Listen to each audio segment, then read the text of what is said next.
ఇంట్లో నా కథ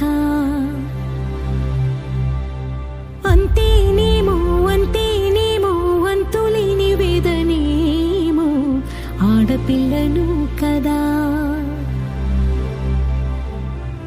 మళ్ళీ తిరిగి అడుగేసేది వచ్చిపోయే చుట్టూలానే నేను పుట్టి